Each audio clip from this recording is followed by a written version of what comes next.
afternoon. Welcome to Harris Hall, and welcome to the Poverty and Homelessness Board regular meeting. This is our all-member meeting today. I'd like to thank you all who are here in person in Harris Hall for being here.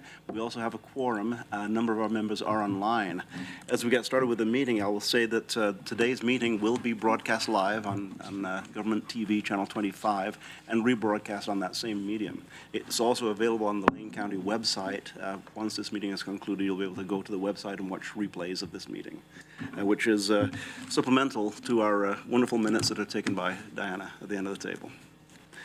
So with that, we'll do a quick agenda review, but first I'm going to do let's take a look at the agenda. Any comments, any changes, any amendments to the agenda that anybody wishes to put forward?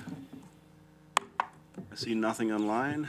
It looks like we're good to go. Then I'm going to do something that we used to do. I'm going to ask each member to state their name, their agency, whether or not they're a voting member, and a word or two. Just a word or two if you don't mind, but I'll begin at my right here and ask, and then we'll go counterclockwise around this table, then go online. So yeah, my name is Glenn Porter. I'm the project director with Equitable Social Solutions, overseeing the Navigation Center, the Brooklyn site, and also as far as all-in housing, rapid rehousing program. And a few words about myself. I'm a new transplant. I am recently new here to Oregon, Eugene, from San Diego. I have about 10 plus years of social service experience working with non-congregate and congregate shelters, and I look forward to attending this meeting and some more in the future. Thank you, Glenn. And if all of us can do this, pull the mic fairly close to yourself, and I'm going to look to our booth up above and make certain that we're getting good audio. I may ask you again, ask you to speak into the mic, because we have had a little bit of audio difficulty in Harris Hall with some audio loops that we recently added. To you, Matthias. Matthias Smith, and I am the youth representative. I am a voting member. Words about myself is I'm enjoying the weather. Nice to see some rain. Hi, Amanda Borda. I'm a Senior Program Services Coordinator with Lane County Human Services Division, and I am your neighborhood-friendly Continuum of Care lead. Dave Haverland with the United States Department of Veterans Affairs, non-voting member, and I serve as the Community Employment Coordinator for Roseburg, VA. Diana Aldridge, Lane County Human Services Division, your ever-present clerical support. Maggie Bagan from Florence, Oregon. I'm on the Florence Housing Resource Team and City of Florence Housing Implementation Plan member, retired social worker with child welfare. I don't know if I'm voting or not. I'm fairly new member. You are? Yes. Just for everyone's information, this gold star on our name tag indicates whether or not we are a voting member. Oh, good. I love gold stars. Cliff Harold. I'm the elected sheriff of Lane County, and on this board, I serve as a voting member, the at-large elected member for the board. And I could say a couple words about myself, but we've already heard about weather, and I want to ask Glenn, how are you enjoying our weather coming from San Diego? Truth be told, I'm actually loving it. That's part of what made me and my family choose to come up here and take it on. So no, I'm loving it. All right. And I'm Mike Fleck. I'm a Cottage Grove City Councilor, so I'm the rural elected official. I also run Community Sharing Program, which is one of the agencies loosely under the Continuum of Care. So. Hi, I'm Kate Budd. I'm the Human Services Division Manager with Lane County. I just want to give a shout out to all the Egan volunteers these past 5 days of very cold weather. Like always, St. Vincent de Paul move mountains to keep all the facilities open to serve people who are living on our streets during the coldest nights. So thank you. Thank you, Kate. And Brianna, I'm going to come to you next, ask you to introduce yourself, and then would you call on each member online and ask them to identify themselves, please? Yes. Brianna. Everyone who's here online, yeah. Brianna Rogers, Program Services Coordinator with Lane County, working with prevention programs. Online, everyone online. Dana.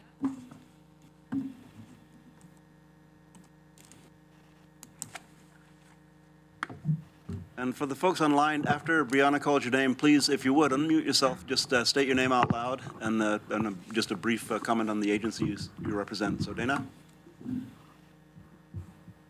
I have a mic now, in case they couldn't hear me. Dana, if you are able.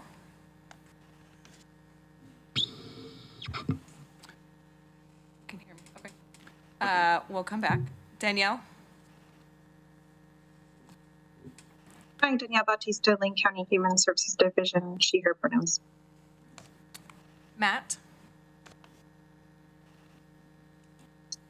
I am Matthew Erdman, R Cubed Program Director at the Eugene Mission. Donna? Hello, I'm Donna Butera. I'm the McKinney-Vento Liaison from Bethel School District. McKinney-Vento Liaisons provide services and supports and education rights for students who are in temporary housing. I'm a voting member representing the education group. Thank you. Dr. Willie?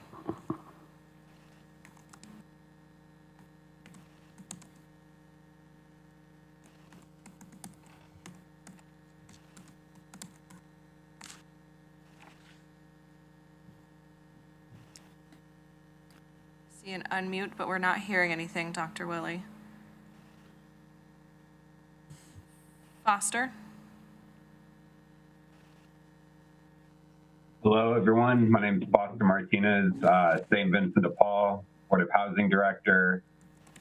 Quick little word that we are breaking ground on a apartment complex dedicated for homeless veterans, and it'll be named Williams Place in honor of my former boss, Ann Williams. Thank you. Thank you. Jacob?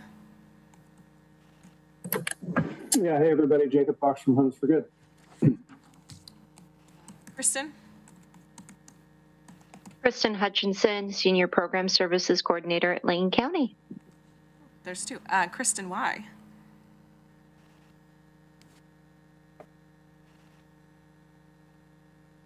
From Dev Northwest? Maybe not. There. Hi, everybody.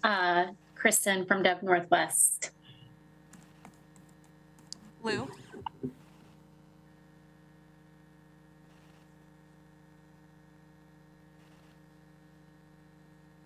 Lou McDonald? Oh, Lou McDonald, HSD. I just like to watch these proceedings. Thanks, Lou. Sam? Hi there, Sam Kelly-Quattroki, Legislative Analyst for City of Springfield.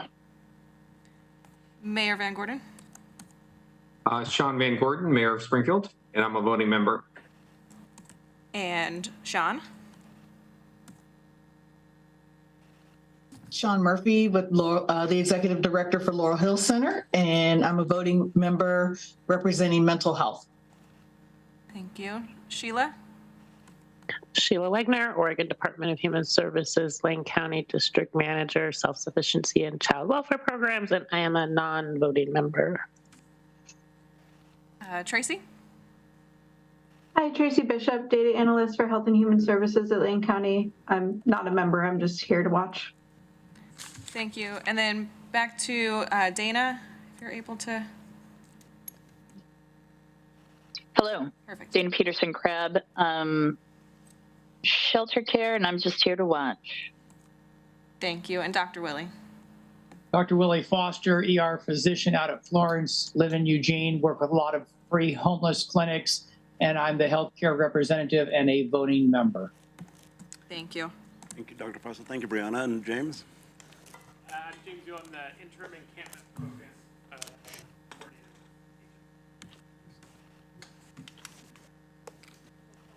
work at Collaborative Economic Development Oregon. Thank you. Is anyone, did anyone go without being identified? Cindy Perry. I came in late, so sorry. Non-voting member, Lane County, Lane Workforce Partnership. Right on.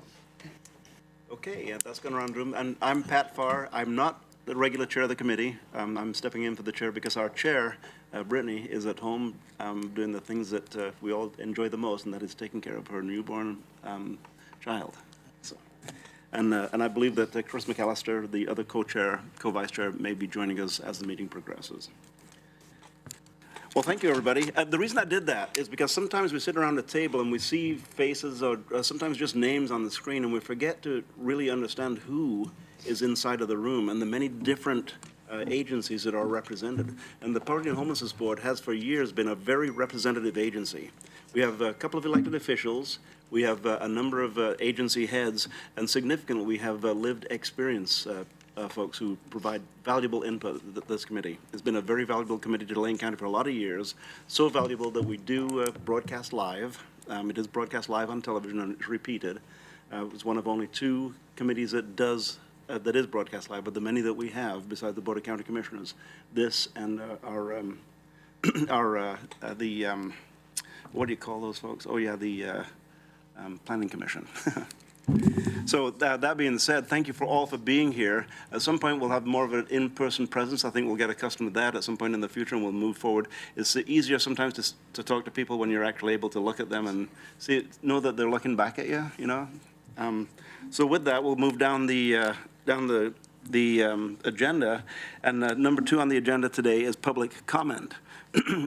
So anyone who wishes to offer comment, let us know. I will look to an in-house queue. Anyone in Harris Hall will speak first, then I'll look to Brianna to handle who may be raising their hand for online public comment. So first I'll look around Harris Hall. Is anyone here wishing to provide public comment to the Poverty and Homelessness Board today? I see no one. Brianna, online? I do not see anyone raising their hand or putting in the chat. Thank you. And we'll keep an eye on that, because if somebody does come later and they just missed the deadline to get here on time, that's not a reason to not hear what they have to say. Item number 3 then is a follow-up from previous meetings and our consent calendar. So we have a consent calendar in front of us, which includes the October 19th all-member meeting minutes. And I believe on our consent calendar is also the 2023 financial statement is on the consent calendar. So do I have a motion for the consent calendar? And if we could do all 4 of those items, actually. Consent. Then if you look down the bullet points, we have 4 items: the league charter update and all-in financial summary. So our complete consent calendar. Any of these items would have been pulled from the consent calendar for a separate debate if separate debate were wanted or needed. So with that, we have the consent calendar. Do I have a motion? I will move approval of the consent agenda. I'll second it. Moved by Councillor Fleck and seconded by Maggie. Any discussion to the motion? Any discussion from online? I'm seeing none. I'll call for the vote. All those in favor, please say aye. Aye. Aye. Opposed, if any? Passes unanimously with all present voting in favor. May I say something about the new all-in financial summary? Please. So you may notice on page 15, there is a new summary report. As I hope everyone is aware, we received all-in dollars as a part of the governor's executive order of emergency due to homelessness back in January 10th of this year. And there's been a request to be able to see the spending of those dollars. And so this is a summary of the spending. If I were looking at this as just a community member, I would be struck by the low spending that we see, particularly in the top 2 sections titled Executive Order Homelessness Assistance Funding. And so this includes the rehousing programs as well as the street outreach programs, data collection, and then emergency shelter. And what we've seen at Lane County is that there is a significant lag in invoicing from the agencies. We like to think that a lot of it is due to just the fact that they're focused on many other things, including all in, and working toward the overall outcomes that each of the programs have assigned to them. And so we hope that in the next few months, we'll see a significant increase in the spending and really do, after having conversations with the agencies, have confirmation of that. But wanted to give you a picture of where we are at this point. The green line that indicates 67% grant to date average, that simply is that if we were spending kind of at a regular cadence, this grant, which basically for the programs began June 1 of this year and then needs to be spent out by January 10th of 2024, the program should be at about a 67% expenditure rate. And we're not seeing that at all based on the invoices that we've received. So if you look at the bottom two sections that indicate executive order Oregon Direct Assistance Programs, or what we call EO or DAP funding, this is specifically for the prevention assistance. So the rent assistance for people who are unstable in housing, or helping people who are doubled up or couch surfing moving into permanent housing. We've seen much stronger spending based on invoices from the agency here. And so again, if we were to average out spending on a regular cadence, we hope the agencies would be about 67%. And we're seeing now that the average is about 39%, which is pretty good if we compare it to above. So we'll continue to provide a monthly update regarding the spending. We're very much in conversation with our all-in providers and encouraging invoices to be submitted because we want to make sure that the agencies are receiving reimbursement for the dollars that they're spending, that the programs continue to move forward at a rapid pace and well. And we all have that January 10th date as a focus at this point as the end of all in. Any questions about the document?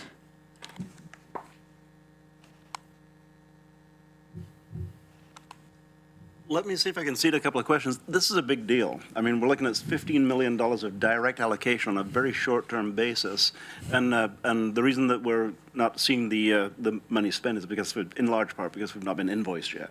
The money has been allocated generally, and I think there may be some people here at or around the table or here who may actually be a receiving agency.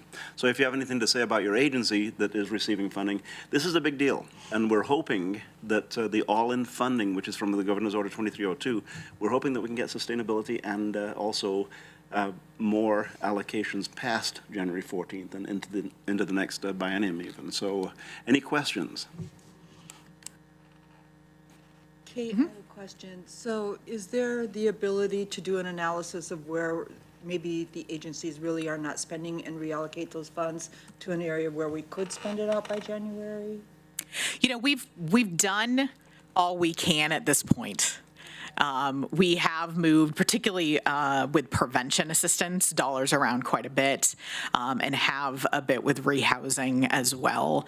But as we're coming down to the final weeks, it just didn't make sense to us to continue to move, especially because we don't have a rehousing agency that is kind of close to being fully spent out based on our understanding and conversations with the agencies. I appreciate your point that we definitely continue to think in that manner to work to get as many dollars spent as possible. And hopefully leave nothing on the table because that was my next question. What happens to the money that's not spent? Goes back. It's a bit worrisome. We're continuing to hear more information from the state. And so the updates, the way I tend to update regarding all-in information is with the MAC group first. And so they'll be hearing kind of what the state is sharing, and then I'll bring it to the next PHB meeting.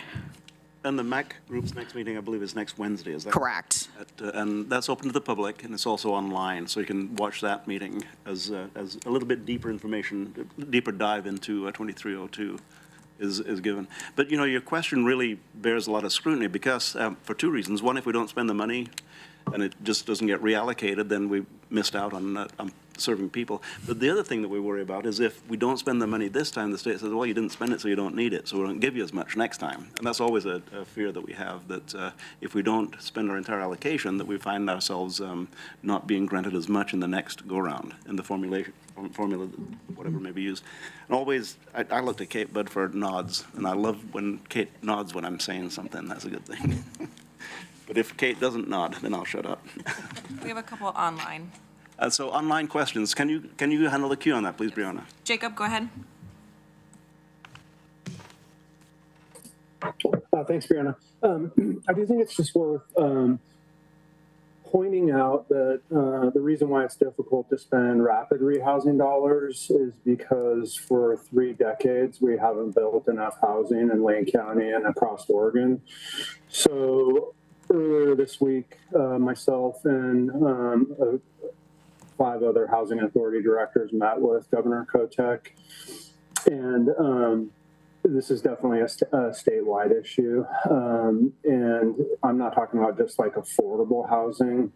For every 4 housing choice vouchers that we issue, 1 person cannot lease up because there isn't enough housing in our community for folks with the housing choice voucher. So there's more of a macro housing supply issue that's at play that's also making it a challenge for community-based organizations to utilize that rapid rehousing dollars. Thank you, Jacob, and thank you for that ongoing work that you do, but far beyond what you're just talking about at this point in time. And Sean? thank you. Oh, yes, I did want to say that at Laurel Hill, we had ran out of prevention funding, and the county was able to reallocate and give us some additional funding to help more families. So I just wanted to throw that out there, that the county has been working with providers to try to make sure that if money's not going to be spent in one place and it's available and somebody else can help with getting that money out, of making that happen. And thank you for that, Director McMurphy. Director Murphy, excuse me. Any other online, Brianna? Nope, just a note. Chair Farr, if you could move your mic a little closer, and then Cindy as well. Thank you. Yep. All right. Thanks, Kate. Anything further on all-in or? I will also mention, you see the League charter update. Thanks to League, which is our lived experience group, which continues to grow in member numbers, which is exciting. A lot of great enthusiasm and motivation in that group, staffed by Amanda Borda. And the group has been looking at their charter in the last few meetings and adopted a few changes, which you see in your packet. And so the next step was for the full PHB to adopt those changes so League may move forward with them. So thank you for that step. Excellent. Then we'll move down the agenda to item 4 on the agenda. Item 4 on the agenda, which is a presentation on the point in time methodology. And I see Amanda's with us today, and Kirsten is probably not with us today. Or are you here, Kirsten? I think it'll just be me today as far as Perfect. I know, but I can cover Kirsten's part. So again, Amanda Borda, COC lead. So as you know, we do our annual point-in-time count based on HUD requirements that we do so each January in the last 10 days of January. And we're actually required to count both those who are sheltered and unsheltered at that time. And that sort of gives us an idea, a snapshot or a point in time of who is experiencing homelessness in our community. So as we know, that's not a full count of everyone who might experience homelessness throughout the entire year or at any given time throughout the year in our community, but it is one tool that we have in the toolbox that we can use in terms of numbers or data to see who is experiencing homelessness. And so as part of that requirement, we are required to sort of develop our methodology to conduct that count each year and get that approved by this body as the COC board. And so you have in your packet a summary of that methodology. We are not really looking to do any major changes this year, so it should be fairly familiar to you if you were on the board last year or in the past several years, actually. You might remember back in 2021 that we started using, or 2020, I believe, 2021, we started using a new methodology, primarily due to COVID restrictions. And we used to do a sort of broad-based community count utilizing several hundred volunteers who would go out and do a full canvas survey across the full stretch of Lane County. As you imagine, that's quite an effort to undertake, and it actually typically resulted in what we thought was an undercount, as people really need to participate and fill out the full survey, and you might not catch everyone at that point in time. So since that time, we really used that opportunity with COVID to kind of flip our methodology. We had always supplemented with HMIS, our Homeless Management Information System data that we have available. And so we sort of flipped that methodology over the past several years to primarily use our HMIS data that we have and our homeless by name list, and then supplement that with additional street outreach teams doing surveying, particularly to reach those who might not be represented in our system, who might not access services. So it's specifically targeted to really catch those individuals who aren't on our list. And as you know, our HMIS is much more comprehensive in our community, so it does not just include our homeless serving programs, but it includes food pantries and meal sites and other programs that serve sort of anti-poverty work, and really catches a broad base of folks that access services in the community. And so we feel like this count is much more representative of those who are experiencing homelessness at that time, and has resulted in a better count over the last several years. So at this time, we have submitted that methodology to HUD. We are awaiting our final approval, but we expect fully to be approved, as we have in the last several years, to use that sort of different methodology. It does require HUD approval. And in addition to that, on the youth side of things, and Matthias, feel free to jump in with anything I leave out, we are going to be doing some additional supplementary surveying for young people who are under the age of 25 to make sure that population is counted. That's a part of our youth homelessness demonstration program, YHDP efforts that we're doing here. And so we are working with those youth stakeholders, our McKinney-Vento liaisons, and others who have been involved in that work. Providers out in the Florence community, especially, to make sure that we are really counting that population as well. So we plan to do some magnet type events to really bring young people in to do the survey, offer really good incentives to do surveying. As we know, that's definitely a population that might not be as captured in our services or in our data that we have available, so we want to make sure that they are captured as well. So we will do some additional surveying efforts under that. Matthias, did I leave anything out that we're sort of in the beginning stages of the youth count planning? So with that, we are seeking approval today to utilize this methodology, as we are required to get that approval from this body each time. If there are any questions, I'm happy to answer anything. I'll look around the room for questions. I see none here. Brianna, anybody online? Not right now. And Donna Butera, anything you'd like to add? You're an integral part of our service to youth. I think Amanda summed it up pretty well. And the count will happen again the last Wednesday of January. We always do it consistently at that time each year. So it will again be the last Wednesday of January. Excellent. I think the evolution of our point-in-time count is getting us to a point where we're getting a more accurate count today, even with less overhead of physical expenditure. Mm-hmm. So good work. Good work. Councillor. So I would just, as an agency that used to do the point-in-time count, let me tell you how thrilled I am we're using this methodology, because one, we're capturing more folks, and two, I mean, it's a huge burden, especially on small agencies, to dedicate that staff time. So I'm thrilled.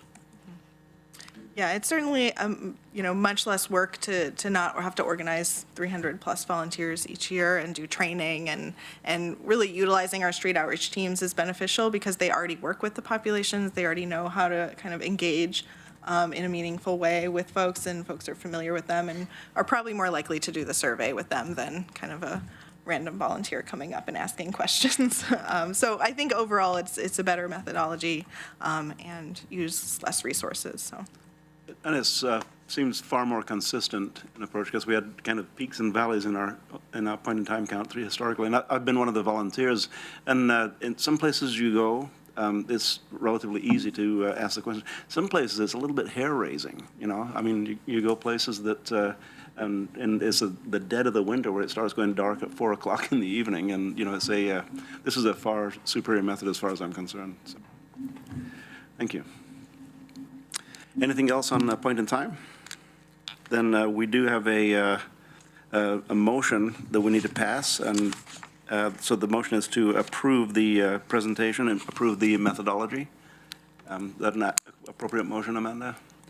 So do I have a motion? I'll motion to approve. I'll make a motion to approve. Second. And, you know, I didn't see who made that motion. It was Donna Butera. It was Donna. Thank you, Donna. That was Donna. Sorry. Moved by Donna Butera and seconded by Councillor Mike Fleck. Discussion to the motion? Any discussion online? I'm seeing none. I'll call for the vote. All those in favor, please say aye. Aye. Aye. Passes with all present unanimously. Thank you. Thank you. Then we'll move along to probably the biggest part of our agenda today, and we have a copy of the draft agenda in our packet. If you're here with us, you have a hard copy in front of you. It's also available. Click on the agenda and move down the agenda that's been sent, and move down on the draft agenda. The draft that we're looking at begins on page 714, is it? No, 21. Page 21, thank you. It begins on page 21. It is the draft, and a lot of work has gone into getting us to this point so far. So, Kate, I'm going to turn it over to you to begin the discussion. Could I interrupt? There is a queue for public comment when you want to get back to that. Oh, there is without objection of the board, let's go ahead and entertain public comment at this time. Kate, is that okay with you? That's fine.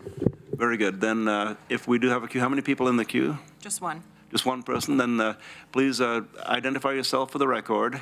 And if you're with an agency, you can state your agency, not necessary, and you'll have 3 minutes. Thank you. Hello, everyone. My name is America. I am just here as a volunteer. We serve the homeless. We've been serving them for about 7 months. We prepare meals every second and last Saturday of each month, and we deliver them in the Springfield area. I am here to ask for any help, especially funding, to open a soup kitchen. We are really interested in just helping out the hungry people that we serve on the streets more. Right now, we only do 2 times a month. We would like to do 3 times per week, especially nights for dinner.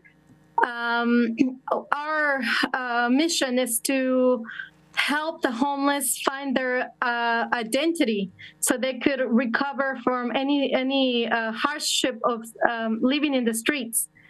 I know that we are not doing much with just a meal, but it could definitely go far for them in order to understand that someone cares about them, someone is looking out for them. We just want to serve them so they could get ahead in finding other helps in the community.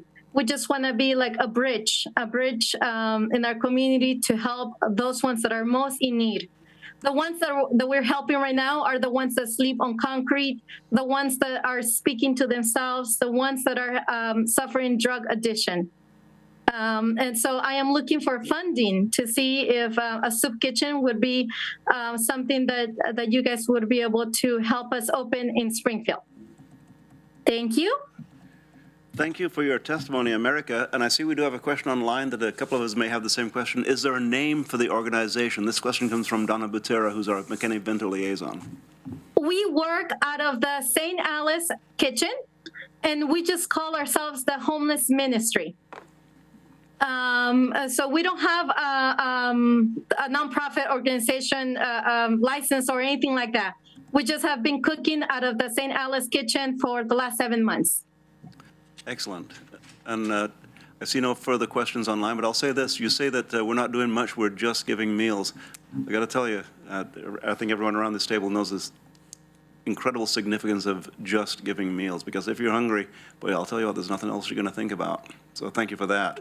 If you can send some of your contact information to Brianna Rogers, who administers this committee, then I'll see that, and we can perhaps be in a more direct contact as to how you can move forward, perhaps under the umbrella of a 401c3 that's in existence already. That may be an option for you. So thank you very much. Yes. Thank you very much for your time. Thank you. Thank you, Brianna. Back to you, Kate. Great, thank you. All right, so as I hope most are aware, the county and the Human Services Commission and also the Poverty and Homelessness Board embarked on a reimagining process about a year ago. And the reason for the reimagining was that there were a lot of not only overlaps between the Poverty and Homelessness Board and the Human Services Commission. For example, I often had people say the same presentations are happening at both meetings. But there was also an opportunity for much greater clarity around, what is the purpose and the scope of the Human Services Commission, and the same question regarding the Poverty and Homelessness Board. And so we worked through that reimagining process, which included a survey, included one-to-one conversations, included, looking at various different structures and how the Poverty and Homelessness Board and Human Services Commission could work together. And the end result is that the two ought to remain kind of independent bodies, and they should work collaboratively together in different ways.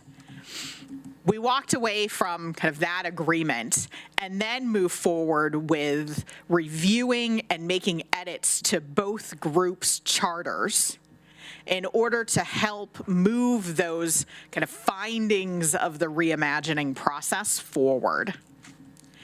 And so we have been able to help, define and strengthen the relationship between the Poverty and Homelessness Board and Human Services Commission through the charter drafts. You'll see there are specific sections that identify HSC does this, PHB does this. This is how they work together in order to have the greatest clarity. We also were able to identify kind of how does the strategic plan flow. And based on the drafts currently of the PHB and HSC charters, the Poverty and Homelessness Board would be the lead for the strategic plan, which we hope to be able to start planning for the process as soon as the charter is adopted through the Poverty and Homelessness Board. And then once the Poverty and Homelessness Board adopts a strategic plan, through the various meetings and conversations, it's identified that the Human Services Commission members would be welcome to be a part of those conversations, surveys, meetings, etc., to be able to weigh in. Poverty and Homelessness Board adopts the strategic plan, and then the Human Services Commission would utilize that strategic plan to then create their own work plan to be able to determine where the Human Services Commission dollars would go. What are the priorities? What are the identified gaps? And the strategic plan would help guide those conversations. And then there also was discussion through the reimagining process of there being a joint meeting between the Human Services Commission and the Poverty and Homelessness Board. And so that is also written in to both charters, identifying that collaboratively there's opportunities to work on a policy agenda for both the state and federal government, as well as working together on educational training, technical assistance opportunities, where all members of both bodies would be able to participate and likely be open to the broader community of providers and even just general community members. And so those key pieces that kind of came out of the reimagining process were priorities that the Poverty and Homelessness Board Charter Review Committee took with them as we started making edits to the charter. So head to the next slide. This is just a quick view of the Charter Review Committee members. Enormous kudos to those individuals for their time and effort. We met 4 different times and had many just email check-ins with feedback, and so they really put a great deal of thoughtful effort into their work. I will say that a few core pieces that continue to bubble up among the review committee members was, one, ensuring that there are additional folks with lived expertise of houselessness and poverty who have a seat at the Poverty and Homelessness Board table and are able to vote. And also really working to enhance, as appropriately within a charter, that we create a safe space for everyone to be a part of the Poverty and Homelessness Board. Ideas that came up was making sure that we don't use acronyms, making sure that folks feel comfortable speaking up and sharing their thoughts with a focus on people with lived expertise. However, it really is for everyone who's at the table. So appreciate those conversations with the Charter Review Committee members.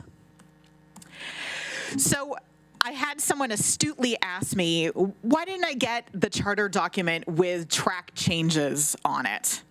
And if there were just a few changes, that would have made a lot of sense. There are significant changes within the charter, and we're happy. One of the follow-up pieces that I'd like to send out after this meeting is we'll send out the current charter. It's on the Poverty and Homelessness Board webpage, but we'll send that out in case you're someone who'd like to compare, apples to oranges. But there are significant changes that have been made. If you look at part 1, we've added many more acronyms and defined those acronyms within the charter so that from the very start, anyone looking to engage with the Poverty and Homelessness Board has a tool to be able to use in case we do use acronyms. Part 3 of the charter, there is much more clarity regarding the scope of the Poverty and Homelessness Board, and then where there are advocacy opportunities instead of something that the Poverty and Homelessness Board would just take up itself. So an example of, a need to provide, additional clean and sober, day centers for folks who are, working to move beyond substance abuse. That type of a new program would very much be within the Mental Health Advisory Board of Lane County, as opposed to something that the Poverty and Homelessness Board would kind of take on and work to create. And so if that's something that, for example, Poverty and Homelessness Board felt very strongly about, then we instead would work to advocate, add it, to our policy agenda, and work to advocate both at the local level with, the Mental Health Advisory Board, for example, but also at state levels for additional resources.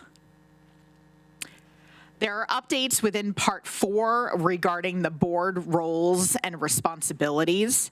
That section has been greatly narrowed, and it's been narrowed because there are many pieces that were taken out and put toward the end of the charter, where we identified exactly which policies, processes, reports and evaluations the PHB is responsible for. And so that got taken out of the board roles and responsibilities and placed into a new section.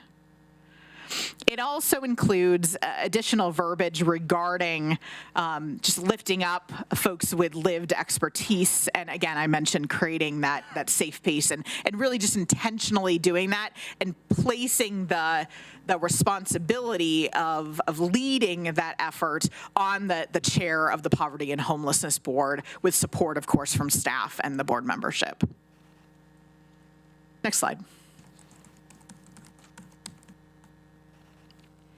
So regarding the Poverty and Homelessness Board makeup, there are a few proposed changes there. Elected officials remain the same. Sector representatives changed a bit in that the continuum of care application has many recommendations around who ought to be represented on a continuum of care board. And our current charter didn't represent many of those sectors. And so we updated the sector representation representative list to be aligned with the continuum of care application details. And so there, on some level, there's not a huge change, but it is broader and it does include the opportunity for advocates. So specifically, there's a LGBTQ plus advocate opportunity. And instead of having specific seats that one might be a part of, instead folks can apply for seats and just identify which sectors they would represent if they were to be a member, if that makes sense. So then regarding the folks with lived expertise, defined that there would be 5 people with lived expertise of either homelessness and or poverty, and that there would be a youth representative specifically, family representative, and then also a representative from the rural communities, and then 2 other kind of at-large folks with lived expertise. The 5-5-5, sans the community stakeholders, make up the voting members of the Poverty and Homelessness Board and also help us meet the tripartite requirement of community action that we need to have. And then lastly, you have the community stakeholders. And right now, the stakeholders within the charter are almost very defined. It's very specific. So it might say, a faith-based emergency shelter. And so the revised charter broadens things out a bit more and provides a greater kind of scope of potential community stakeholders that could be non-voting members. It also reduces the number of stakeholders from the current 7 that we have now down to 5. And the reasoning behind that was simply we have 5-5-5 among the 3 other representative entities, and so then it would match with the 5 stakeholders. So let me pause there and see if there are any questions. And then at the end, I welcome feedback and then, of course, conversations after or emails regarding feedback after this meeting as well. Councillor Fleck. Okay, thank you. So I noticed that the very last page actually has a description of the chair and vice chair roles, and I'm wondering if eventually that's going to be rolled into maybe section 5, bullet point 5. I just was curious why that was in a separate document by itself. Yeah, great question. It's a separate document simply because it was just created a year ago. But I appreciate the point that it could very much be rolled into the charter.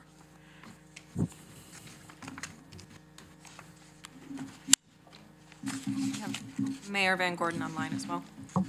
Mayor Van Gordon, thank you. Thank you. I've got some specific questions, and I know you still have slides left. So would you prefer that I held them until you got done? Sure. I'll run through the other slides and then happy to entertain. Thank you. We'll call on you first, Sean. All right. Thank you. All right. Head to the next slide. All right. So this just represents more streamlined approach to recruiting for open seats. The current charter kind of specifies how folks are recruited in many different areas. And so this charter very much just specifies in one spot how we are to recruit new members, which includes releasing applications for all new seats, and then also providing at least 2 community engagement activities that are focused on people with lived expertise to share more about the Poverty and Homelessness Board, answer questions, share that it exists, and then also welcome applications to the Poverty and Homelessness Board, offer opportunities to sit down and have a Lane County staff fill out an application for someone if that might be beneficial. And that specifically was something that the Charter Review Committee felt was important in order to be able to effectively increase the number of people with lived expertise. Then the applications go to the Poverty and Homelessness Board Membership Committee, which would look at all the applications. They would make recommendations for each open seat, and then those recommendations would go to the full Poverty and Homelessness Board. We would vote, the Poverty and Homelessness Board would vote on the membership committee's recommendations, and then the final approval for those new board members would go to the Lane County Commissioners. This would be the process for anyone whose membership seat term would be ending. They would be welcome to reapply, as well as new applicants could apply as well. And this is the way that it is now, essentially, sans number 2. All right, next slide. So this illustrates a bit of a change regarding the executive committee. As you may know, right now the executive committee meets every other month, 6 times total per year. It's made up of, I believe, 5 individuals, 6 individuals, and they have a focus on setting the agenda for the next Poverty and Homelessness Board and kind of continuing to work through PHB business. I think that there's an opportunity based on feedback to more clearly clarify what it is that the executive committee does and make sure that we're utilizing the executive committee in that way. And so this proposed change helps to tighten up what exactly the executive committee does. And so the proposal was to move from meeting 6 times a year to meeting 4 times a year. And that could then provide more opportunities for the full Poverty and Homelessness Board to meet. That they would review the annual agenda for the full board meeting. And so really look at the beginning or the end of the year into the beginning of the year, look at the full year kind of plan and help provide feedback to staff and the chairs regarding what are their priorities that we want to make sure that we focus on, and kind of what are large kind of challenges that the Poverty and Homelessness Board should wrestle with within the next year. That they would monitor the creation and the implementation of the Poverty and Homelessness Board strategic plan, and receive kind of regular updates, quarterly updates regarding the plan, review and comment on relevant legislation. And so that's just kind of left over from the current verbiage, and then also be the liaison with the Human Services Commission to help develop the advocacy agenda, the joint educational opportunities, and then also that joint annual meeting. And so as you can see, it gives much more tangible role for the executive committee than you might find currently within the charter. Next slide. This illustrates the new language that shows the differences and scope of the Human Services Commission and the Poverty and Homelessness Board. And again, it very much defines the two to help identify what the scope of each are and the differences of each, as well as when they're working together collectively. And last slide. So then lastly, you have part 13, and this is where we much more clearly defined the Poverty and Homelessness Board's relationship to the Lane County Board of Commissioners. When you look at the reports, policy processes, and evaluation sections, there's actually stars that identify which go to the Lane County Board of Commissioners to be completely approved so that we can move it forward versus kind of what other pieces just simply stay within the Poverty and Homelessness Board. And then we also kind of pulled all those different pieces out just so there's crystal clear clarity regarding what is it that the Poverty and Homelessness Board does, so that there are no questions there. And then the last one is just next steps. And I recognize this is a lot. There are some folks where, charters are not what they like to look at, but others I know where this is exciting and interesting. And so we'll be taking feedback in a moment, but just really happy to accept feedback through email, happy to sit down and have conversations. Feel free to reach out to Charter Review Committee members as well if you would prefer to chat with them. And then we do hope to come back to the full PHB at the next meeting on February 22nd and ask to adopt the latest iteration of the charter. Shall I go back to Mayor Van Gordon? Thank you, yeah.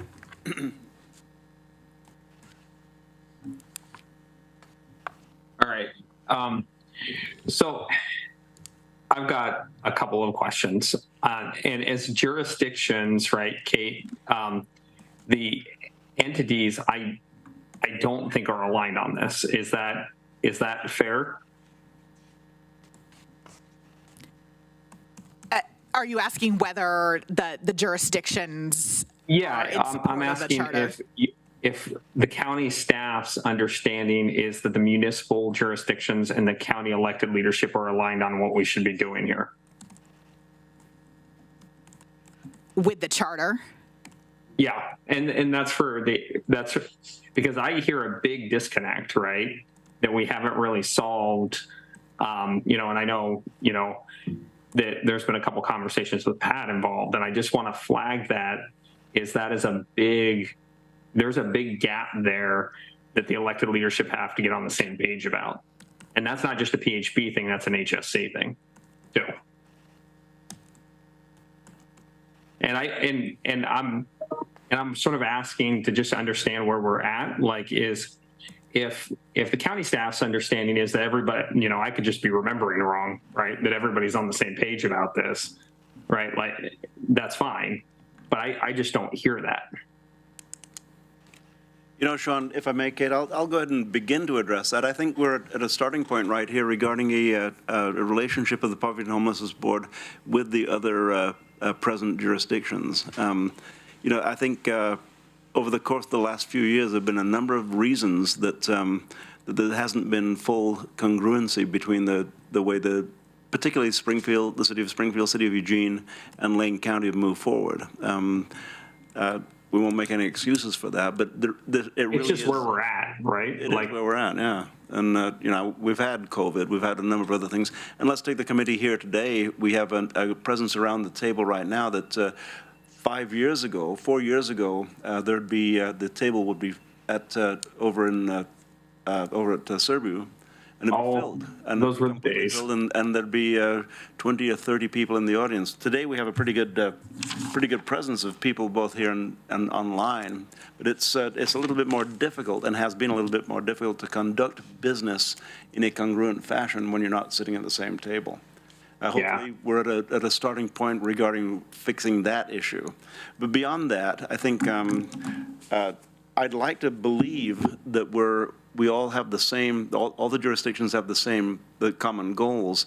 And I had a question that you've kind of led me into, and this is to Kate, is the fact that this board reports to the Board of County Commissioners and not to the Mayor of Springfield or the Mayor of Eugene, or for that matter, the City Council of Cottage Grove. How do we make certain that it is significant in its work, and how does the new charter make certain that all jurisdictions not only feel a need to be present at the table, but also feel that the presence at the table is both worthwhile and it is effective for moving the jurisdiction's policies forward. And I don't know that we're fully addressing that at this point in time with the charter, but I think it becomes incumbent upon the elected officials who are seated at this table to be more a part of the ongoing conversation. Yeah, and Pat, it makes me feel a lot better that they slated this as February, right, opposed to say, I don't know, next week in December or something, because there's a lot, and there are a lot of good things that are in this. There's a lot of big things that I'm still sort of scratching my head about. Let me point out just a couple, and Kate, well, I think my first question is, can I see the HSC version of this? Can somebody send that to me? Sure. Because I think it probably is the mirror of it, is what I'm assuming of this. So I just want to read it to try to get my head around it. The second question that I have is, does this doesn't look like it defines the staff role in PHB,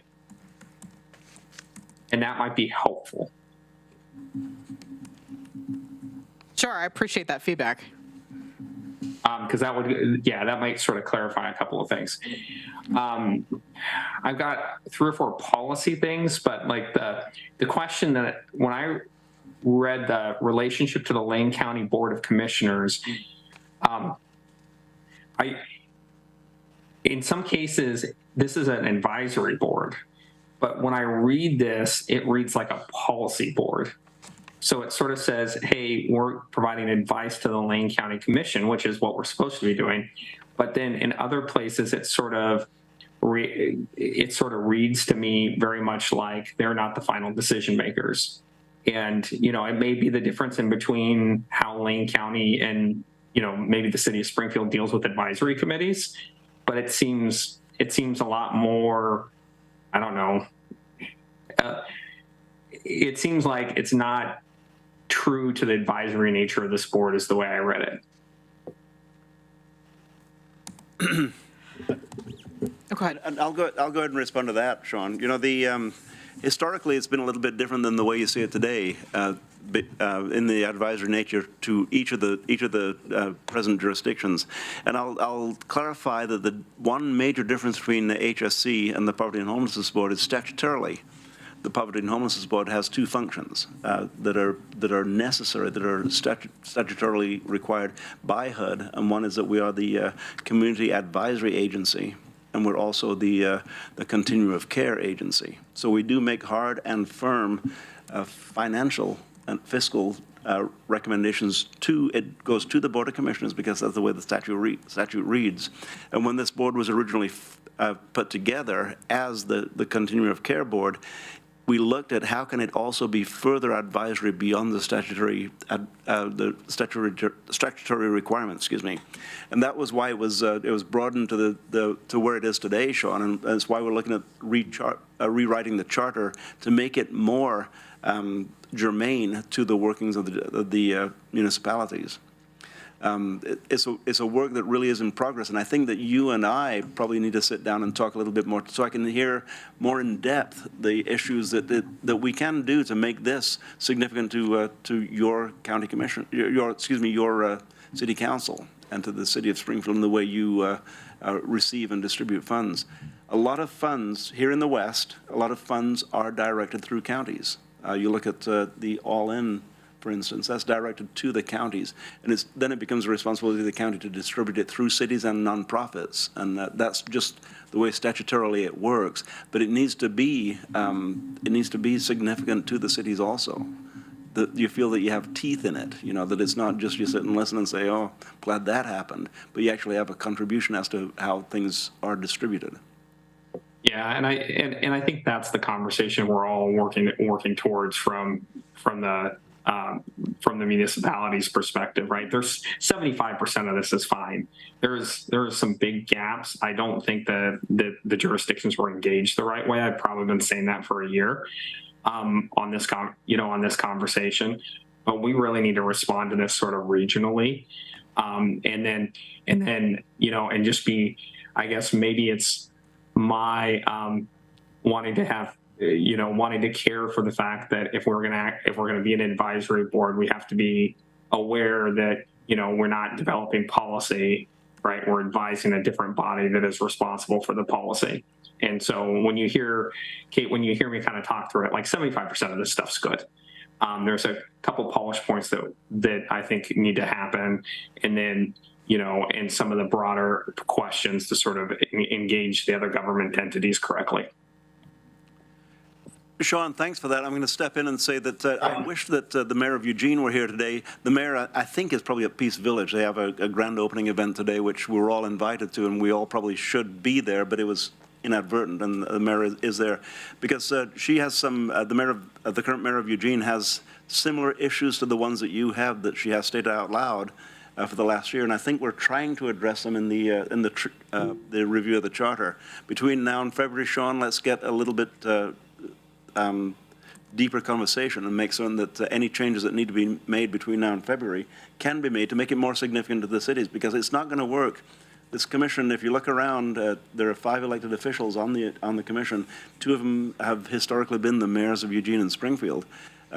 Through that, we'd love to make it a board that really other counties and other jurisdictions take a look at this and say, boy, I wish we had something like that.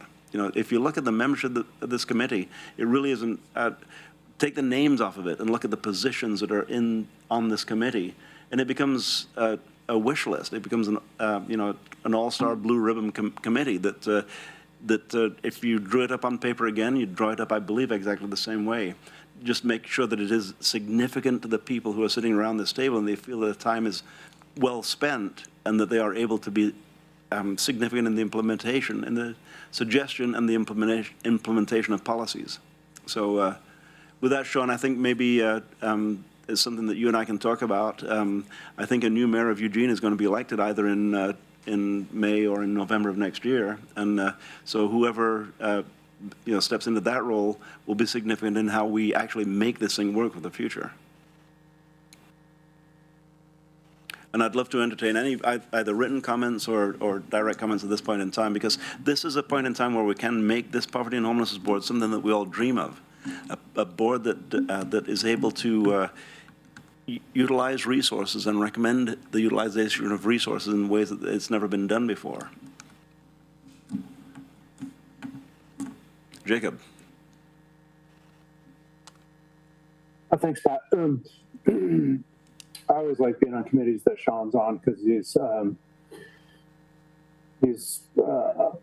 he reviews the materials and he's always providing helpful input.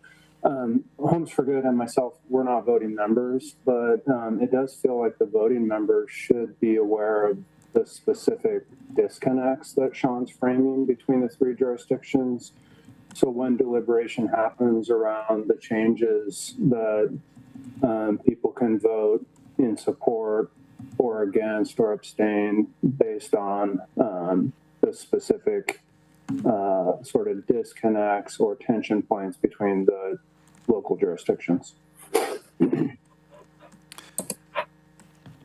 Thanks, Jacob. And, one thing that you pointed out there, if I may, Kate, you pointed out action. And that's one thing that's been a little bit absent from this board through the last 3 years, at least, is actual action items that we vote on and pass along directly to jurisdictions based on a vote of the board. maybe that's something we need to look at for the future, is how do we get more action-oriented items. I'll tell you, when we first formed this board, one of the very first meetings is up in room 258 over at Health and Human Services. It's now just the health building, but it was full of people, and they looked directly at the county staff and the county elected officials and says, well, what are you going to do? Here we are at the gate.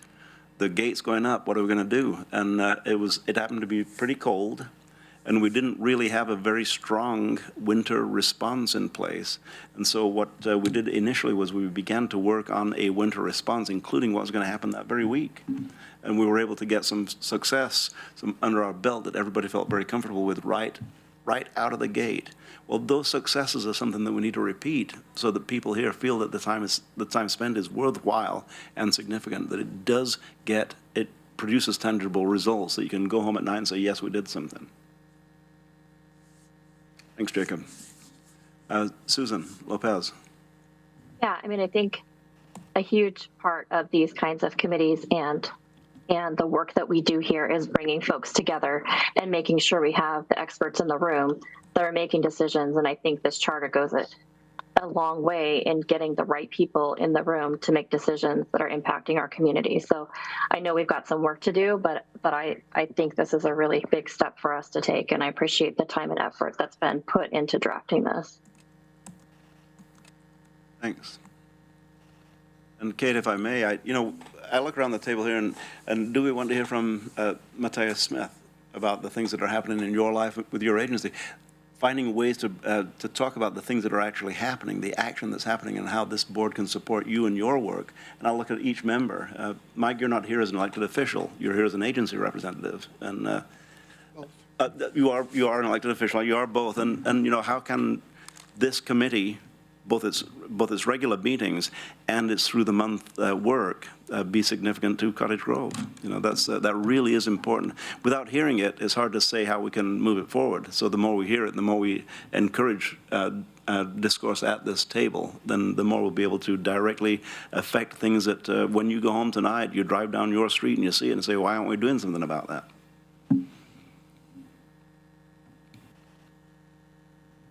So I see no questions. Kate, I'm sorry, I usurped your time at the mic. I apologize. That's right, and I really appreciate the comments and the suggestions. Again, as I mentioned, really happy to have meetings. I do thank you, Mayor Van Gordon, for your time. I have a meeting scheduled with both Mayor Vinnis and Mayor Van Gordon, and happy to schedule a meeting with yourself as well if you're interested. I will say that one of the priorities of the Charter Review Committee was very much to elevate those with lived expertise. And so we hope that that's something that you will see as you read through the charter. And that of course, one of the key pieces of having a strong system within any community is making sure that those who have recent or current experience with that system are very much at the table to be able to share their experience and their suggestions. Thanks, Kate. Any further comments or questions on this agenda item? Mike? Nothing? Sure. I actually read it. I thought it was wonderful. My first comment was going to be about a red line version, so I really appreciate Kate jumping in and giving that perception, because I didn't have time to look at our current charter. But I like it, and I'm encouraged. I certainly want to hear the concerns from Eugene and Springfield, so certainly open to having that discussion. I want to make sure that all of the folks at the table have good document to support all of our efforts. And what's really important is when you go back to Cottage Grove as an agency head and as a city councilor, can you take things from this meeting and from this board back to Cottage Grove that really will be applicable to the work that you do on the ground? You bet. And I'm going to look right next to you to Sheriff Harold. Sheriff, you're here today for 2 hours. That's if you only worked 40 hours a week, that's about 5% of your work week that you're spending right here at this table. How do we make it worthwhile for you?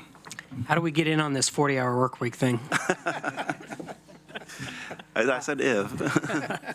No, I would say that when I read through this, it provided me clarity that I didn't have before. So I thought it was well organized and it was helpful to me.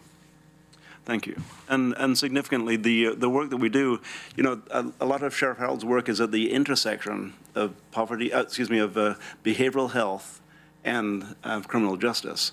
And at the intersection of behavioral health and criminal justice, that's where poverty and homelessness kind of exists. So the work we do is significantly how do we take the resources that we do have and funnel them directly into where they are most effectively serving the people who need to be served. That's what we're here for. We're not here to serve jurisdictions, we're here to serve the people. But in fact, it's the cities who have the streets where the people who need the service are most often found. And it's at the jail and at the point of contact with the criminal justice system, whether it be the courts, the jail, the Eugene Municipal Police Department, wherever it may be, that's where we need the help. And that's where this board, with its broad membership, can really be significant in its policy recommendations. And if policy recommendations cut directly to the heart of the people who are needing the service, not the jurisdictions, not us sitting at the table, the people who are suffering from behavioral health, and through their suffering in behavioral health, find themselves at odds with the criminal justice system, instead of finding themselves in care, in treatment, then that's where we can do work with the people who are seated at this table. You're the ones that have the opinions. You're the ones that do the work. And the people who are elected, the Cottage Grove City Council, the Eugene City Council, the Board of County Commissioners, we should be listening to how can we be most effective with the resources that we direct. That's where we can be powerful as a board for the future. Dave Haviland, you're ex officio, and you're here representing veterans, and you know that veterans find themselves at that junction of criminal justice and behavioral health, probably at a higher frequency than any other cross-section of our community.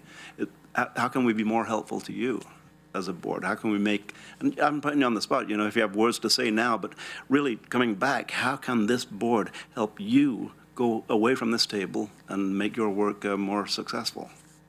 I appreciate the comments and concerns, and I don't have answers as to how more frequent they are, but the work here does resonate within the veterans population and community. Excellent. We do a great job of taking care of our own, if you will, within the veterans community, but the work in the greater community, the board at large, is what helps. Excellent. Thank you for that. I'm going to put one more person on the spot, Matthias, you. And if you don't have anything to say right now, really what we need to think about is how, I don't care what Mayor Van Gordon thinks or Mayor Vinnis thinks or what whoever happens to be the chair of the Board of County Commissioners. I care about what you think because you're doing the work. You know, how can this board be more effective for you? Let's have a discussion later. I'd love that.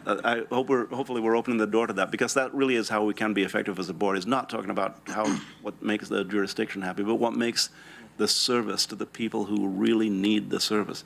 And Greg, you're in pretty common contact with the people who are needing service today, not tomorrow, not talk about service, not talk about policy, but how do we get services today? And as you spend more and more time at this table, your input regarding how do we serve the people, you know, jurisdictions be darned, you know, how do we serve the people? I think, I'm sorry. No, I think even just this being my first meeting, seeing the collaboration and the table full of experts, and you guys being so keen on hearing what we need and support-wise is going to be big in regards to the direction everybody's trying to go in ending homelessness. And I'm excited to, you know, get my hands more on this charter. I'm excited when, you know, February rolls around, you guys have the applications come out, because this is, you know, seeing homelessness on a larger scale coming from Southern California, where it is an issue where you're putting wet cement on a hole, you know, type deal. You're able to see that you guys up here, you guys are, you know, by far way ahead of a lot of things that are going on, and definitely going in the right direction. So this is exciting to see that you guys are gearing up and going this direction. And that's good to hear, and it's important that we hear this at this table so that we can feel that our time here is well spent, that we are doing something, not just hearing something, that we are actually doing something. And I think that's part of the criticism that we've received in the past, is that we hear things, how do we know that we're doing things? And that's where we can be significant at this table, I believe. And thank you for saying that, because you're new here in the community, and my question for you, from your experience in San Diego, your experience as you're beginning to see it here, the people that you serve, are they involved in behavioral health issues, including substance issues? Are they involved sometimes in the criminal justice system? Absolutely. I think one of the biggest things coming from San Diego, where I was coming from, was out here was working on partnerships and collaboration. So we've already started by partnering with Laurel Hill.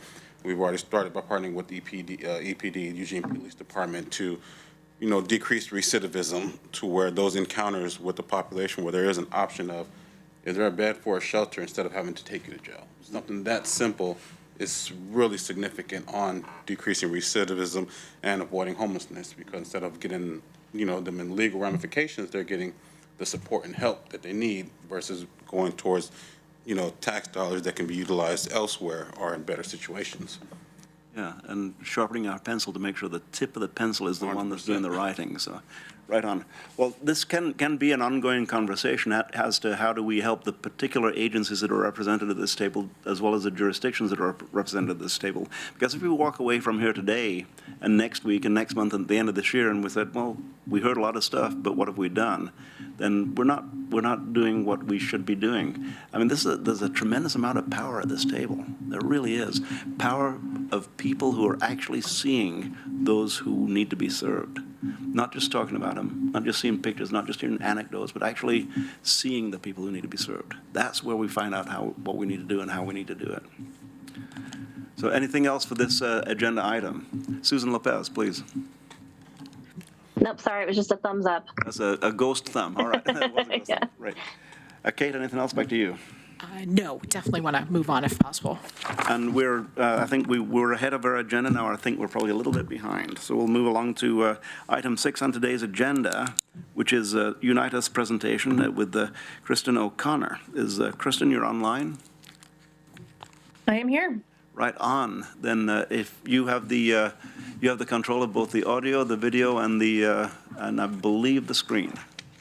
Okay, great. Is there any way we could not record my presentation? Is that possible? Well, it is being recorded with video cameras all around us. Okay. So, ask. If you prefer. Okay, I'll go ahead and share my screen. Kristen, there may be reasons that you'd like it to not be recorded. If there are any privacy reasons or any HIPAA perhaps related reasons, we can most certainly postpone your presentation and do it sometime when it is not recorded. No, it's okay. It's just sometimes with like the data that we share, it's not so much HIPAA related. No, there's no PHI involved. If there's any proprietary information that you wish to withhold, I understand that also, and we can once again delay your presentation if necessary. I guess I'll lean to Kate, who's invited me to this meeting. Kate Budd? Well, it's up to you whether you'd like to present today while being recorded or present at a future meeting, and we'll see if we can not record that part. Yeah, maybe that would be best. Okay. I understand, and I do understand that, once again, there are 3 things: proprietary, privacy, and also regulations that we need to be absolutely cognizant of. So with the board's concurrence, I'll say that item 6 on the agenda will be moved to a subsequent agenda or to a different meeting agenda. Thank you very much, Kristen. Thank you. Then we'll move down to item 7, which is the coordinated waitlist coordinated waitlist inactive policy check-in. And today we have with us James Ewell, who I took a moment before the meeting started to thank James for just the multi-level broad work that you do, James, to provide assistance to everybody at this table, making our work easier. To you, James Ewell. Is this on? Awesome. Well, thanks for having me here. As hopefully you all remember, 6 months ago back in May, this board approved the centralized waiting list inactive policy. Realizing now, I don't know, was it included in was the actual policy sent out in the material? So I didn't bring the actual policy to remind you, but specifically the purpose of that policy was to address kind of a bottleneck that we were seeing with referrals to housing programs through coordinated entry. So we would send a referral to a housing project, and we would, not often, but sometimes see that they had either already obtained housing, had left the area, or were unable to be located in a reasonable amount of time to ensure the program vacancies were filled. And so we heard, repeatedly from providers receiving those referrals that they wanted to see kind of a streamlined process of how we were engaging with households on the centralized wait list, and then getting them referred as quickly as possible. So as requested by this board, you wanted a kind of a 6-month follow-up to see how the policy has been working. You can switch to the second slide, Brianna. So dug into some of the data, and I think it's working well so far. So we saw a pretty significant reduction in the average length of time between referral and program enrollment. So prior to the implementation of the policy, we were at 27.1 days. Since implementation, it's been 9.8 days. So not only does that, benefit the providers, but it obviously means a reduction in time spent homeless for those folks being referred as well. So it's a really significant data piece in my opinion. Additionally, we saw a 5% reduction in providers not being able to locate a referral since policy implementation, and I think we'll continue to see that number increase, but that's directly related to the specific steps that we are now requiring providers to go through to reach out to the household. So they have to do a set amount of attempts at locating. We bring it to our street outreach case conferencing group. We just try multiple different ways to ensure that we are doing all we can to make contact with those households. Again, 5% probably doesn't seem significant, but I see that probably increasing as we go through subsequent months with this policy. Also important to note, this hasn't affected a large number of households. I believe one of the concerns that was presented when this initially was discussed was, would we be removing households from the centralized wait list that then would not be able to get housed but would be remaining homeless? So we've only in the last 6 months, we've only removed 28 households from the centralized waiting list using this policy, and only 2 of those 28 households returned to HMIS later.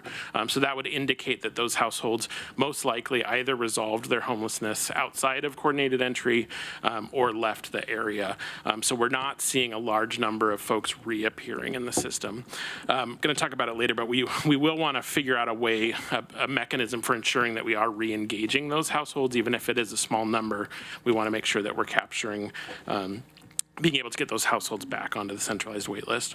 One piece that I think has been really successful is the use of the street outreach case conferencing as a mechanism for making contact with households that we're not seeing access some of the brick and mortar providers. So 15 of an additional 15 households that were headed to being marked as inactive. The last step of the policy is to bring the households to our street outreach case conferencing meetings, which is a bi-weekly convening of all of the outreach teams in the area to see if they have seen those folks. And so 15 households that were going to be deemed inactive, through conversations with street outreach teams, we were able to actually find them. And I think that really is a testament to the important work that street outreach does to engage folks that aren't as likely to access brick and mortar provider sites and are able to locate folks that we wouldn't be able to otherwise. You can go to the next slide. So also wanted to look to see if there were any potential trends that we were seeing in the data. So in looking at it, we saw that 39% of those marked inactive were youth. That's an overrepresentation of the centralized wait list as a whole, where there's 12% of the CWL are youth. And then additionally, we saw an overrepresentation of family households, 25% that have been marked inactive compared to 8% on the CWL. Obviously, with such a small sample size, it's hard to know if this is indicative of a larger trend, so we'll want to keep an eye on it. I also think it's interesting to note just the populations of youth and families oftentimes are able to self-resolve easier than single adult households, and so that may be part of why we're seeing them represented higher in the households that are deemed inactive. We did also look specifically at race and ethnicity. 21% of the households that were marked inactive were BIPOC. That is consistent with the larger coordinated entry representation. There's not an over or under representation. So it would not appear at this point in time that BIPOC households are being marked inactive more so than white households. Next slide, please. So some next steps that we've identified just in reviewing this data is, as I mentioned, setting up a clearer procedure for how we engage households after we've identified that households that have been removed from the centralized waitlist have shown back up in HMIS. Likely we will utilize our coordinated entry outreach team to help engage those households and see if they are in fact interested in being re-added to the centralized waitlist. We'll want to continue, like I said, it's a pretty small sample size, so we will want to continue to analyze the data to see if we're seeing overrepresented populations and if there's any additional trends in that data. But I think overall the good news is that it's serving the purpose that we hoped it would, and I think it has been beneficial both for providers and for those households that would have been marked inactive. We've been able to use the street outreach case conferencing to locate them and then get them connected to services. So that's what I've got. I am interested, in this board asked for a 6-month follow-up.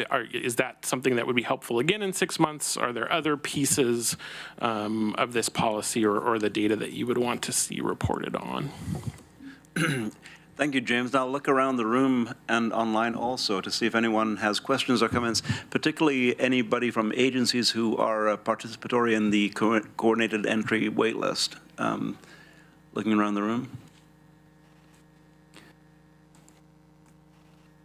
Jacob Fox. Jacob, by the way, to remind everybody, is the Executive Director of Homes for Good. Awesome. Thanks, Pat. James, I just really appreciate the information that you shared and the way the policies not creating disparate impacts is an important data point. As a non-voting member, my perspective is I wouldn't necessarily need regular updates unless disparate impacts or some other problematic issues come up as a result of that sort of wait list or the removal policy being implemented. That's my perspective. Then, Jacob, in response to that, and I'm looking at James as I ask this question, do you feel that if you do need that information to see how the coordinated waitlist is working or what it looks like, do you feel that that's something you can access at any time during the month without a regular meeting, without a regular update? In my opinion, yes. I mean, if I can't find it online, then James or Kate or anyone from the team is always very responsive. Okay. Then thank you for that input, Jacob. James, anything you'd like to add to that? No, I mean, I think one additional piece, and I know many of you are familiar, we are undertaking a lot of coordinated entry changes right now. Starting Friday, we're moving to the new assessment tool, which this board also voted on. And so we're going to be doing a lot of analysis the next 6 months on a variety of coordinated entry related pieces. And so I think, this fits in well with just the kind of larger analysis that we'll be doing over the next 6 months. Then I'll look around the room and online once again, and coordinated entry requires a little bit of work on the part of the agencies that are participating. Is there any comment that people would like to say about the work that regarding the agencies? And Donna, is that your hand that's raised, or is that some other symbol in the bottom right-hand corner of your screen? Yeah, that's interesting. It's like a ghost thing there. It's not my hand raised. Okay. Sorry, it didn't look like the right hands. Oh, it's a little lantern hanging from a lamp. Sorry about that. Yeah. Okay, thanks, Donna.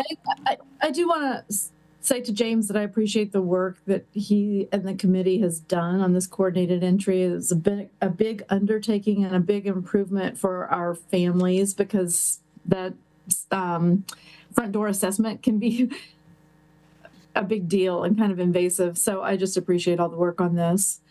I am curious, James, what was the sample size? Did I miss that? The total number of households that have been removed so far was 28 households. So yeah, it's a relatively small sample size. Oh, okay. I thought you were talking about the entire number that was on the central wait list. Okay. No, at any given time, we have close to 1,000 households that are on the centralized wait list. Obviously, this is a much, the subsection that then gets referred to housing programs is obviously much smaller, and then this subsection is even smaller. Yeah, and didn't you mention that once you make a referral, it's like 27 days or something until they're enrolled in program? Is that right? Yeah, so before this policy was enacted, the time between when a referral was sent and program enrollment was 27 days, and since we've implemented it, it's been dropped down to just under 10 days, 9.8 days. Oh, that's right. That's amazing. And is there a length of time between when a person has a front door assessment and when the referral is made? Well, I mean, it's like I was saying, it's such a small subsection that gets referred. I think when we looked last fiscal year, less than 20% of, I think it was 17% of households on the centralized wait list ever got referred. So it's the majority of households are not going to be referred. I don't off the top of my head have, we can certainly pull up the data of how long between or from front door assessment to referral for those households that do get referred, but I don't have it here on the top of my head. But I think that's a good data piece to look at for sure. Thank you for answering those questions. And thank you, Donna. I'll look around for more questions. But earlier in the meeting today, Jacob, you talked about the absence of housing in our community, the absence of front doors. And James, you talked about the small number of households that do get referred through the centralized wait list. Those go hand in hand. The fact that we simply do not have the facilities to provide the referrals to. A centralized wait list, if it was 80 to 90% referrals, then we'd sit here cheering. But when we have, what was the number, 20% approximately referral? Yeah, yep. That means 80% don't get referred. And that's something that this Poverty and Homelessness Board and we as a group need to begin to address ever more, is how do we get more facilities in place so that we can increase the referrals. Because if you don't have open doors, if you don't have front doors, it's just going to be a wait list of people futilely waiting for nothing to happen. And this is getting a little bit off topic, but part of the changes with coordinated entry are really heavily moving towards diversion focus, so that those other 80% of households are being engaged in diversion and other housing problem-solving conversations before even needing to get onto the centralized wait list. So I think the hope is that with these changes, we'll see a reduction in the number of households that need to get onto the centralized wait list, because through diversion and other interventions, we'll be able to connect them to housing before they need to get onto that wait list. And diversion's a wonderful topic, because that's something that we work with at the MAC and all in Lane County, is how do we, diversion can be a really inexpensive, resource light way of keeping people in housing. And maybe that's something that we can look at our next regular meeting of the PHB, is what are we doing in terms of diversion, which is if somebody is, what we find sometimes is somebody is, they may be couch surfing or occupying a room in somebody's house, not really on any list any place, but they're being kicked out, I'll use the term kicked out of the room that they're staying in, and it may be a very simple reason. It may be something like we don't have enough food, or they need a particular bed that we don't have. It may be something relatively inexpensive, whereas once they are out of housing, it becomes, as we all know, a futile effort sometimes trying to get them back into the housing. So if that's okay with everybody, we can talk about the diversion efforts that are going on throughout the community to keep people in housing before they join the list of the homeless. So I saw Kate make a note on that. Any further questions then regarding the centralized wait list and for James today?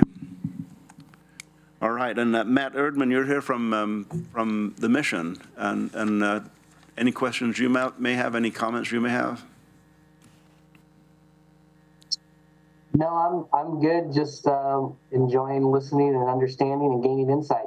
And the mission, of course, is one of our largest providers of beds and meals and the other needs that people suffering from poverty and/or homelessness are engaged in. Thank you, Matt, for being here.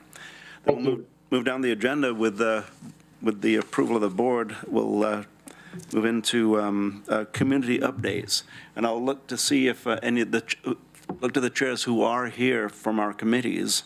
I don't believe that Catherine Ryan is here from our stakeholder committee. Is anyone here from the stakeholder committee who would like to provide a... Catherine is here. Oh, Catherine is here. I'm sorry, I didn't write your name down. And there you are, Catherine Ryan. You're up. Hi there. Thanks for being I here. hopped on a little late too. Sorry. Yeah, I think quick update. We are gonna be. At our last meeting, earlier this month, Jason Davis from Lane County joined us to talk about kind of some public information, advertising, marketing stuff around sort of coordinated entry and just accessing our system in general and really getting that out there and out in the public, both for folks who may need to utilize the system, for folks who might be supporting them, and as part of kind of a broader effort to communicate around what is just kind of what's happening and what our system looks like out in the world. So we're really excited to hopefully be moving some of that forward, and then are going to be looking towards kind of some of those updates that James mentioned and going from there. Thanks, Catherine, and thanks for your hard work on that committee. And I'll point out that Catherine here is representing in no small part one of our two fantastic CCOs in Lane County who provide such deep services to so many people. And Catherine, put you on the spot a little bit. How many, do you not know how many folks in Lane County Pacific Source is serving at this point in time? I think I was just looking, our most recent membership was around 88,000. 88,000. Say that, yeah. Even if you say that quick, that's a big number. Thank you very much for being here, Catherine. Yep. Then I'll look to you, Dr. Foster, for an update, if you have one, on our healthcare committee. The healthcare committee continues to meet every month. Continued slow process towards, this mid-level of medical respite. It's a project that Peace Health, both CCOs and multiple other people are working on. It's just a slow process because the real desire is to stand something up that has a 5-year plan. We want to make sure that there's funding for that sufficient amount of time, not standing something up, build a bunch of stuff, and a year later not have funding. And since part of it will come from billable services, part of it comes from grants and so on, it's been a slow process, but it's moving forward. Thank you, Dr. Foster. I'm going to say this at this point in time also. Thank you for spending your 5% of your 40-hour work week at the board meeting today. Thank you. We'll move down the list, and I don't believe Richard Self is here from League. Is anyone here from League who can, for a presentation? Amanda? If Richard's not on, I don't see him online, but I can give an update on League's work. Thank you. Amanda Borta. So League continues to meet regularly every first Friday of the month. And as Kate mentioned, we're really expanding membership on that group. And so we've actually added, I think the PHB approved their most updated slate at the last meeting. And I think since that time we've added another member. So I think we have 6 additional members now on League. And so we continue to do recruitment. We have a flyer that we've been putting out and been getting a lot of good response. I think we're still looking for additional members who represent current experience with homelessness. Those who are living it right now could be beneficial, and we want to make sure we engage those folks in the group, as well as folks in the rural areas. We've done some improvement there, but we want that representation too. So if you know of anyone or want the flyer to put out or anything like that, contact a League member or me, and I'm happy to send that out. The group held a retreat in October sort of meeting in person. We're back meeting in person, which is great. And they are actively doing a work plan for the group to have actions and goals that they're going to work on. So that's just something they're working on. And then once they finish that work plan, that will come to this body for sort of a review and approval. And we hope to then in the future align that with this group's strategic plan as well. So hopefully we'll have that finalized at this Friday's meeting.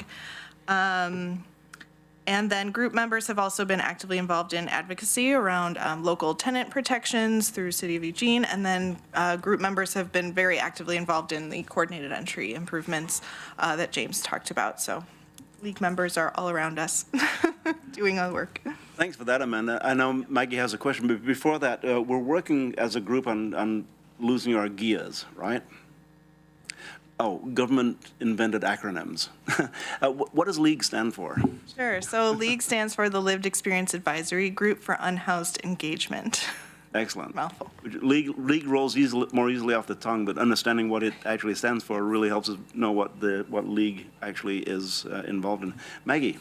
Oh, I just would love some flyers.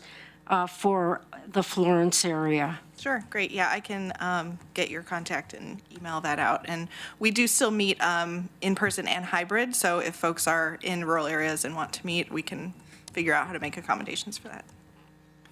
And Maggie, your voice is often heard in what I often call "get the money over the hill." And so, being from Florence, quite often there is a hill between here and there, and sometimes it's an impassable hill.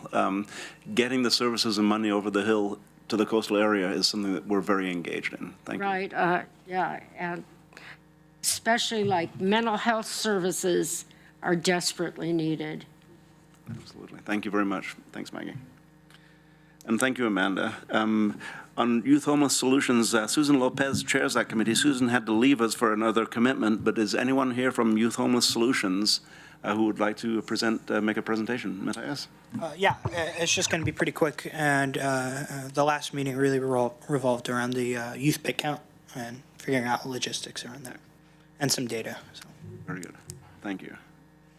And Matthias, you're involved in other committees that specifically serve youth. I know you work with the 15th Ninth Monthly Advocacy Group, for instance. Yeah, I can give an update for the Youth Executive Committee for the county, and again, it's some youth pick count logistics.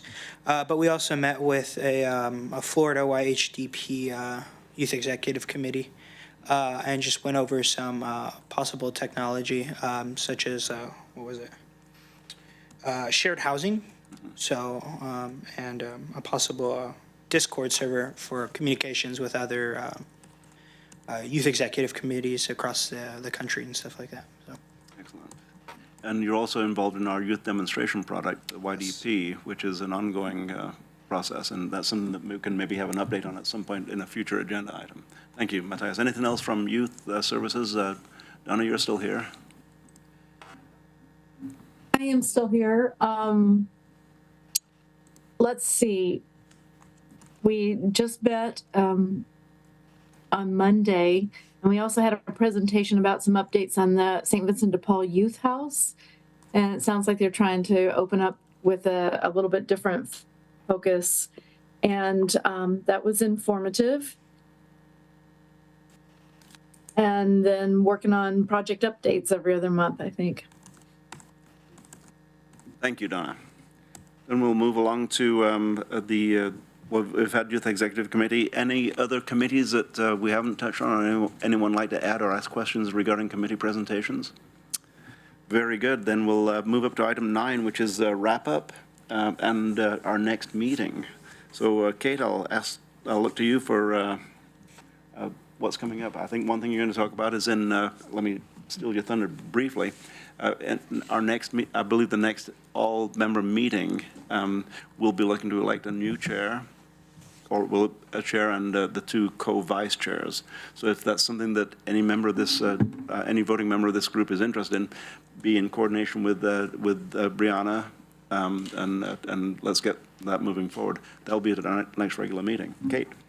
Thank you. And I do want to, I see the February meeting on the PHB agenda. It says the 15th, but it's actually the 22nd. So just in case you were double checking your calendar, please consider serving as a vice chair or chair. The descriptions are in the very back of your packet, as Mike pointed out earlier. And then you certainly have very experienced chairs and vice chairs at your disposal, as well as if you'd like to chat with them or chat with myself about the realities of the role. I also want to recognize that there were some PHB member terms that have ended in the last few months, and where we're working up to updating the charter, and that the charter may actually identify some different seats that need to be made available. My hope is that those of you who are seated would be willing to just hang in there as members, whether voting or not voting, until after the charter is adopted, and then Lane County will move forward and put out those applications. So yourself, you can consider reapplying, and then other community members can apply as well. And then Lastly, just want to share that we continue to see great progress within All In. If you're attached to the dashboard in the way that I am, you know that we have surpassed 70% progress toward our prevention outcomes, and that continues to move very quickly. Our rehousing outcomes, we actually just today passed 50% toward our outcome. And, while there's many reasons as to why that's more sluggish, I appreciate Jacob's point in that rehousing folks in this community is challenging, period. And we do within the MAC group continue to look at how we can reduce barriers for individuals who are being rehoused through All In programs. And one recent kind of what we hope to be a bit of a barrier buster is the MAC group created a landlord risk mitigation fund so that landlords, should they rent to someone supported through an all-in program, will be able to recoup any lost funds should the individual leave without paying rent or leave any type of damage, up to $20,000, which that amount is based on feedback that we received through a pretty comprehensive landlord survey. So we're pleased to be able to roll that out, and hopefully that might change a few minds within the community and their willingness to rent to someone. And then lastly, emergency shelter, we've surpassed the outcome that we were intended to work toward, and now just working on building up the total number of new and improved emergency shelters in the community. So just shout out to everyone who's working on All In. This has very much been a sprint, different than the ways programs usually work, and really appreciate all the efforts and attention to detail, and of course, most importantly, the work that is being done with the clients. Thank you, Kate. Any questions for Kate? Discussion of the upcoming agendas. If you have recommendations for upcoming agendas, we talked about diversion. Kate, is that something that we can potentially look at? Yes, what I heard was diversion, and we can look at both preventing people from experiencing houselessness as well as quickly housing folks who have fallen into houselessness, as well as a YHDP update, continuing to check in how the PHB can support agencies and jurisdictions that are here at the table. Were all heard today. Excellent. So our next regular meeting then is scheduled, of the full board, is February 15th, 2024. I'm sorry? 22nd. Like I mentioned, it is wrong on the PHP agenda. Thank you. February 22nd. Yeah, there we go. Thank you. I saw the first head shake was from Matthias. Thank you. And then we have the executive committee meets on January 18th. So with that, with no further business for today's agenda, and I'm looking around the room with none, we are adjourning a few moments early. Thank you. Enjoy your holidays. Thank you.